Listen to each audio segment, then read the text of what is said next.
গাড়ি অ্যাক্সিডেন্ট করছে, ওইটার কাছে যাইতে গিয়ে বাইক অ্যাক্সিডেন্ট করে দেখেন কি অবস্থা হয়েছে। এক বিপদের মধ্যে এক বিপদ। গত মাসের শুরুতে একটা গাড়ি অ্যাক্সিডেন্ট করলো, ওইটা বের করছে 25 তারিখ। আজকে আবার বাইক অ্যাক্সিডেন্ট করছে, গাড়ি অ্যাক্সিডেন্ট করছে। এই হচ্ছে গাড়ির অবস্থা। ওই হচ্ছে মেইন রোড, আর এই চলে আসছে গাড়ি। এতখানি চলে আসছে, একদম ফার্স্ট লেনে ছিল গাড়ি, ওইখান থেকে সামনে একটা বাইক আসার কারণে ওই বাইককে বাঁচাইতে যে যখন বামে নিচ্ছে, বামে নেওয়ার পর কন্ট্রোল রাখতে পারে নাই, ব্রেক দিছে, কাজ হয় নাই, সোজা রাস্তা ভেজা ছিল। মূল সমস্যা হচ্ছে রাস্তাটা ভেজা ছিল, যার কারণে ব্রেকে আর কাজ হয় নাই, সোজা বাইরে চলে আসছে। মাঝখানে হয়তো ওই তার খাম্বাগুলো দেখছেন, ওই তার খাম্বাগুলো এই দরজা টরজা মাইর খাইছে, মানে গাড়ি টোটালি ড্যামেজ হয়ে গেছে। যে জানালার গ্লাস ক্লাস ছিল ওগুলো শেষ হয়ে গেছে। এখন গাড়ি উঠানোর কাজ চলতেছে। দেখি, এখান থেকে উঠাইতে অনেক বেগ পেতে হবে। এলাকার মানুষজন নিছি, কিছু আরও লোকজন আনাইছি, একটু পিছনে আনা হয়েছে যাতে মানে রশি টশি বাঁধা যায়। ওই পিলারের কাছে ছিল, ওইখান থেকে যাতে মানে সামনে আনছে এখন, যাতে স্পেস হয় রশিটা বাঁধা যায়। পিছন দিক দিয়ে তো আর টাইনে উঠানো যাবে না, এখানে অনেক জায়গা, সামনে দিয়ে ঘুরেও আর কি উঠাইতে হবে। সো এই জন্য রশি বাঁধার জন্য যে স্পেসটা দরকার ওইটা ছিল না সামনে, ওই পিলারের সাথে গিয়ে বাঁধছে তো ওয়ালের সাথে। সো এই স্পেসটা বের করার জন্য পিছনে নেওয়া হয়েছে। এখন রশি টশি বাঁধি, তারপর আপনাদের দেখাইতেছি কীভাবে কি উঠাইতেছি। অনেক কষ্ট করতে হবে, আমি যে ধরবো আমার হাত পা টোটালি মনে করেন কাজ করতেছে না।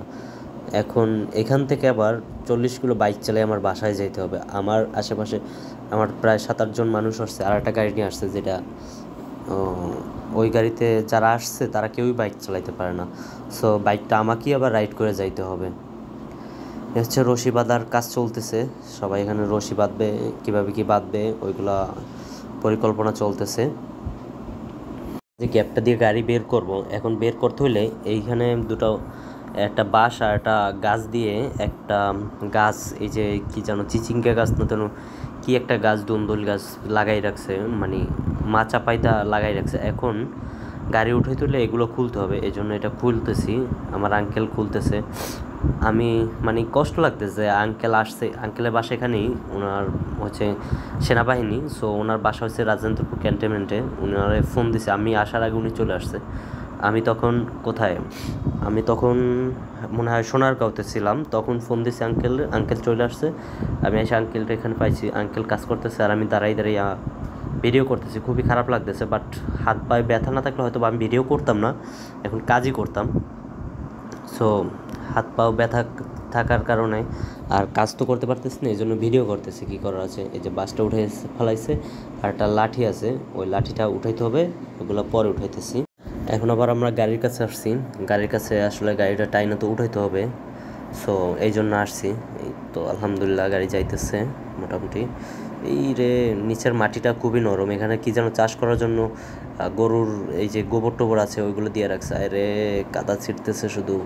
এলাকার লোকজন অনেক ভালো, অনেক সাপোর্ট দিছে, যা বইলা শেষ করার মতো না। অনেক সাপোর্ট দিছে এলাকার লোকজন, এই পাশে থেকে মানে হিউজ সাপোর্ট দিছে, যা বলার মতো না। এত কষ্ট না হলে, প্রত্যেকটা মানুষ ঘাম জড়াই ফেলাইছে, এত কষ্ট করছে আমাদের জন্য।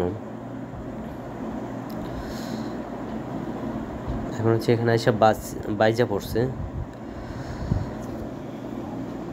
এখন এই বাসগুলো সরাইতে হবে, সরাইয়ে তারপরে উঠাইতে হবে। বাস সরানো কমপ্লিট, এখন আবার গাড়ি ধাক্কানোর পালা। সবাই গাড়ি ধাক্কাইতেছে আর টানতেছে। আল্লাহ জানি, এখানে হয়েছে আসল প্রবলেমটা হয়েছে এখানে, এখানে উঁচু জায়গা, আর ওইখানে হয়েছে মানে একটা খাড়ার মতো একটা জায়গা। এখানে ছিল আসল প্রবলেমটা, এখানে আইসা গাড়িটা বাইজা পড়ে, তারপর আর আমরা টাইনা উঠাইতে পারি না।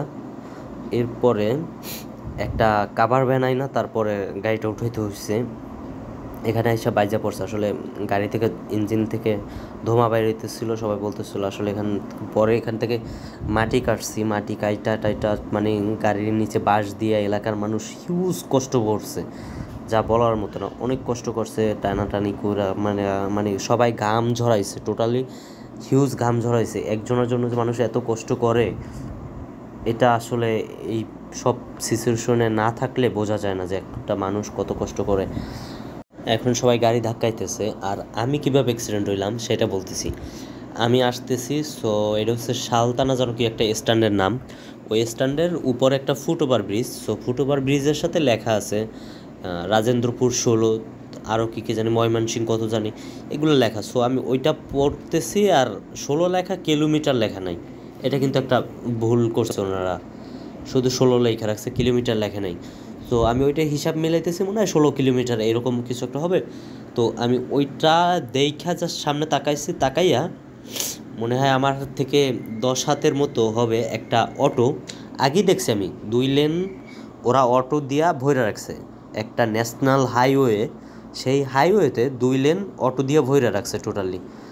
সেই হাইওয়েতে অটো দিয়ে ভইরা রাখছে যার, বাট আমি তো ফার্স্ট লেনে আছি, আমার লেনে আমি আছি, একদম ডান পাশের লেনে আমি ছিলাম। সো আমার সোজা যাওয়া, আমার বাইক স্পিড 50 প্লাস ছিল, হয়তো বা 60-এর নিচে, 50-এর উপরে এরকম একটা স্পিডে আমি যাইতেছি। সো আমার মতো তো আমি বের হয়ে যাব। ও হুট করে ওখানে 2টা অটো রাখা দেখা ও আমার সামনে সামনে আসতেছে। ও হুট করে কোনো সিগন্যাল না দিয়া ফার্স্ট লেনে চলে আসছে। ফার্স্ট লেনে আসছে পরে আমি ব্রেক মারছি। ব্রেক মারার পরে রাস্তা একদম ভেজা ছিল, যে কারণে এই গাড়িটাও অ্যাক্সিডেন্ট হয়েছে। অ্যান্ড ওই সেম কারণে আমিও বাইকটা স্লিপ করে পড়ে গেছি। আমি পড়ে যাওয়ার পরে আমি দেখতেছি আমার বাইক কই গেছে জানি না, আমি ওই অটোর নিচে ঢুকে গেছি স্লিপ কাইটা।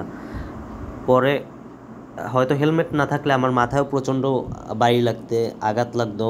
এই কারণে সবসময় হেলমেট পরে রাইড করতে হয়। আমি হেলমেট ছাড়া কখনোই রাইড করি না, আর এই কারণে ব্যথাটা কম পাইছি। তারপর ও করছে কি, দাঁড়াবি, তুই তো দাঁড়াবি ভাই, একটা মানুষ মইরা যাইতে পারে, কি হয়েছে না না হয়েছে। ও অটোটা টান দিয়ে চলে গেছে।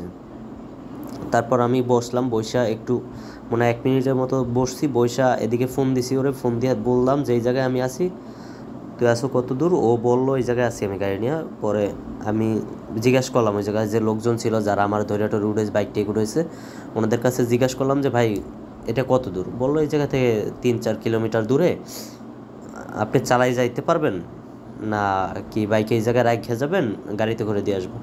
ওনারাও হেল্পফুল ছিল। সো ওনারাও যথেষ্ট হেল্প করছে। তারপর আমি বললাম না ভাই আমি ঠিক আছি। ওনারা অনেক চেষ্টা করছে মানে এখানে ড্রেসিং মেসিং করে দেওয়ার। আমার তো ওইদিকে তারা, আমার যেহেতু বেশি একটা ব্যথা লাগে নাই, ওই সময় ব্যথা একটা অনুভব করিনি। এখন যে ব্যথাটা অনুভব করতেছি, ওই ব্যথাটা তখন মোটেও অনুভব করি নাই। আমি ঠিক আছি, বাট এখন আমার ওই জায়গায় যাইতে হবে। লুকিং গ্লাস ভাঙছে, তারপর বাইকের যে মানে ইয়াটা থাকে, সাইডে যে বাম্পারটা থাকে, ওই বাম্পারটা একদম থেতলাইয়ে গেছে। ওটা পরে এক সময় দেখাবো আপনাদের। একদম পাতলা হয়ে গেছে, মানে একদম ভাঙা যায় নাই, তবে থেতলাই গেছে। বাম্পারটা চেঞ্জ করতে হবে, লুকিং গ্লাস চেঞ্জ করাতে হবে, সামনের হেডলাইটে ঘষা লাগছে, ইন্ডিকেটার ঘষা লাগছে, ভাঙে নাই, আর বেশি কিছু একটা ক্ষতি হয় নাই। সো আমি সামনে চলে আসছি। এখন আবার আমরা গাড়ি উঠানোর ব্যাপারে আসি। এখন বড় একটা কাভার ভ্যান আনা হয়েছে, কাভার ভ্যানটার সাথে বাঁধা হয়েছে। এখন প্রস্তুতি নেওয়া হইতেছে যে কাভার ভ্যান দিয়ে টান দেওয়া হইবে, এই প্রস্তুতি নেওয়া হইতেছে। গাড়ি টান দিবে এখনই, গাড়ি স্টার্ট করছে। আর সামনের পিক আপটাও টান দিবে, ওই মানে কী বলে এটারে, কাভার ভ্যানটাও টান দিবে। আমি বেশ কয়েকদিন যাবত অসুস্থ, কথা বলতেও কষ্ট হয়, ঠান্ডা লাগছে অনেক। এই গাড়িটা সামনের দিকে যাবে আর আমাদের গাড়িটা উঠে আসবে, এই আশায় আছি আমরা। কিন্তু আশায় গুড়ের বালি, রশি গেছে ছিঁড়া, এখন একটুস করে রশিটা যাবে ছিঁড়া, আর গাড়ি একটু উঠে নাই। এই যে রশিটা বুঝি ছিঁড়া গেল, এই রশিটা ছিঁড়া গেছে এক অংশ এইখানে, মানে এই যে জায়গাটা, এই জায়গাটা যে বাইজা আছে, এই কারণে বললাম না যে এই জায়গাটা খুব ভয়ঙ্কর এখান থেকে উঠানো। পরবর্তীতে এইটা একটা কোদাল আনা হয়েছে, এক বাড়ি থেকে ওনারা কোদাল আইনা দিছে, কোদাল আইনা তারপরে এটারে কাইটা কাইটা চাকার জন্য, প্লাস বাম্পার যাতে না বাজে ওইগুলা গ্যাপ করে দিছে, প্লাস জাগাইয়া চাকার নিচে বাঁশ ঢুকাইয়া নিছে, গাড়ি জাগাইয়া তারপরে চাকার নিচে ইট দিয়া দিছে যাতে স্মুথলি চলে আসে। অনেক কষ্ট হয়েছে গাড়িটা উঠাইতে। যাক আলহামদুলিল্লাহ সবশেষে গাড়িটা উঠাইতে পারছি, এটা হচ্ছে বড় কথা। উঠে আমরা নিয়ে ঢাকায় চলে আসছি। আপনারা যখন ভিডিও দেখতেছেন তখন আমরা অলরেডি ঢাকায় বসে আমি এটা ভয়েস দিতেছি। আর আমার শরীরের অবস্থা এখন খুবই খারাপ যখন ভয়েসটা দিতেছি। হাত পায়ে মলম টলম দিয়ে কোনোভাবে চেয়ারে বইসা বইসা ভয়েসটা রেকর্ড করতেছি। সারা রাত যে কীভাবে ঘুমাবো আল্লাহ জানে, সব হাত পা ব্যথা করতেছে। বাসায় এসে বলছি তেমন কিছুই হয় নাই আমার। আপু তো চিল্লাচিল্লি শুরু করে দিয়েছে। আপুরে তো বলি নাই, রাস্তা থাকতে বললে তো আবার চিন্তায় শেষ হয়ে যাবে। এমনিতেই গাড়ি অ্যাক্সিডেন্ট করছে, তারপর আমি অ্যাক্সিডেন্ট করছি, কী হয়েছে না হয়েছে তখন তো দেখতেও পারবে না। এখন দেখছে শুধু ছালছে, বাট কোমরে একটু চাপ লাগছে, এগুলো তো আর দেখে নাই। এগুলো ঠিক হয়ে যাবে, সমস্যা নাই আলহামদুলিল্লাহ। মেজর কিছু হয় নাই, ঠিক হয়ে যাবে। একটা কথা আছে না, মরার উপরে খাড়ার গান, যেই মানে কাভার ব্যান্ডটা দিয়ে আমাদের গাড়ি উঠে দেবে, ওই কাভার ব্যান্ডটাই এখন স্টার্ট নেয় না। এই জন্য সবাই মিলে এখন কাভার ব্যান্ড ধাক্কাইতেছি। চিন্তা করেন আমাদের অবস্থাটা কি এখন। কাভার ব্যান্ডটাও এখন আর স্টার্ট হয় না, আমাদের হেল্প করতে আইসা পরে ধাক্কায় স্টার্ট করতে হয়েছে। এখন আবার সব গাড়িগুলো সিগন্যাল দিয়া তারপরে করতেছি, কাভার ব্যান্ডটা রেডি করতেছি যাতে ওইটা দিয়ে আবার টান দেওয়া যায়। আর ওইদিকে মাটির টাটি কাইটা একদম রেডি করছি যাতে টান দিলে স্মুথলি উঠে আসে। আর এইবার রশিটাও অনেক মোটা টোটা করে দিছি যাতে ছিঁড়া না যায়। দেখি এবার কি হয়। পিছনটা ধাক্কা দেন, উঠছে উঠছে, ধাক্কা ধাক্কা ধাক্কা, উঠতে গেছে আলহামদুলিল্লাহ।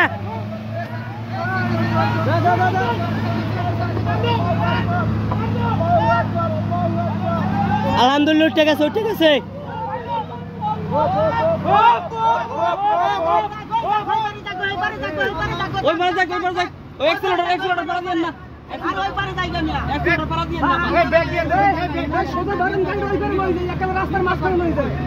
সর্বশেষ আলহামদুলিল্লাহ আমরা গাড়িটা উঠাইতে পারছি। এখন রাস্তার মাঝখানে নিয়ে রাখবো, তারপরে দেখি কি করা যায়।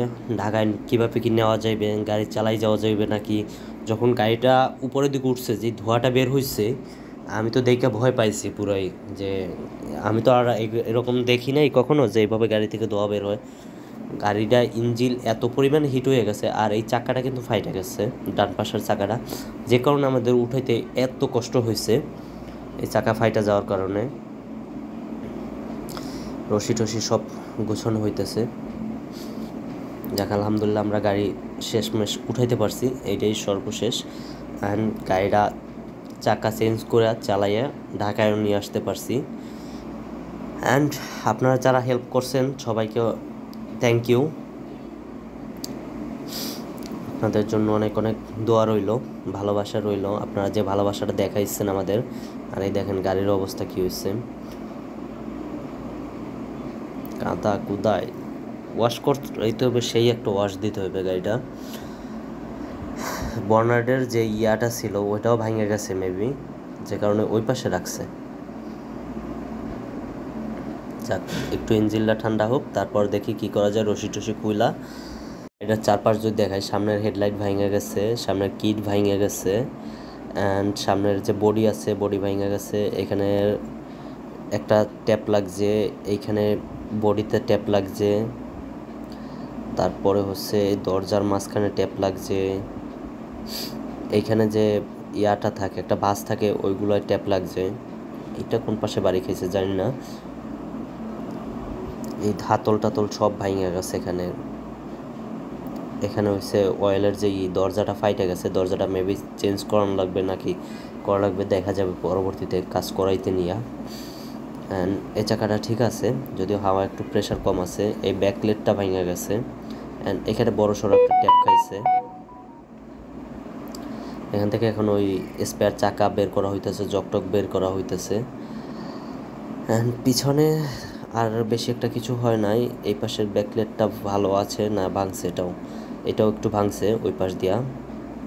অ্যান্ড এখানেও বেশ কয়েকটা ট্যাপ খাইছে, অ্যান্ড পিছনের কিটটাও ভেঙে গেছে। এই কিটটা হয়তো বা ঠিক করা যাবে। এখানেও একটা ট্যাপ খাইছে বডিতে, এইগুলো হয়তো বা ছিদ্র করে উঠাইতে হবে। আর এই দরজাটা হয়েছে শেষ, এই দরজাটা চেঞ্জ করতে হবে। অ্যান্ড সামনের দরজাটাও হয়তো বা চেঞ্জ করা লাগতে পারে, যেহেতু আগের গাড়িটায় দরজাগুলো চেঞ্জ করা লাগছে। সো এই গাড়িটা এইখানে হচ্ছে মিররের যে কাভারটা আছে সাইড কাভার, ওই কাভারগুলো পড়ে গেছে ভাইয়া, কোথায় পড়ে গেছে ওইগুলোর খুঁজেও পাওয়া যাবে না। এখান থেকে বেশ কিছু জিনিস আবার হেল্প করছে, আবার মানে চুরিও হয়ে গেছে। এই লাইটটা ঠিক আছে, এটার কিছু হয় নাই। এই হচ্ছে ওভারঅল গাড়ির একটা অবস্থা। এই অবস্থায় গাড়ি আছে, সামনের কিটটা পুরো শেষ। চাক, যা আল্লাহ করে তা নাকি ভালোর জন্যই করে। জানি না আমাদের কি ভালোর জন্য করছে। দুইটা গাড়ি 1 মাসের মধ্যে, মানে 30 দিনের মধ্যে 2বার অ্যাক্সিডেন্ট করছে। বর্নাটের ওই সামনে দিয়া আগে একটা ট্যাপ লাগাইছিল ও, আর এখান থেকে লুকিং গ্লাসটা পুরা ইয়াটা ভাঙা পড়ে গেছে, ব্যাক থেকে সহ। এই হচ্ছে টোটাল গাড়ির ওভারঅল অবস্থা। গ্লাসটা আছে, বাট ওই যে যেটার কাবার টাবার আছে ওইটা ভাঙে গেছে। এটার কি বলে, কান বলে না কি বলে, ওইটা ভাঙে গেছে। এটাও অল্প স্বল্প উপর দিয়ে যাবে, তবে যাবে তো, কিছু না কিছু তো লাগান লাগবে।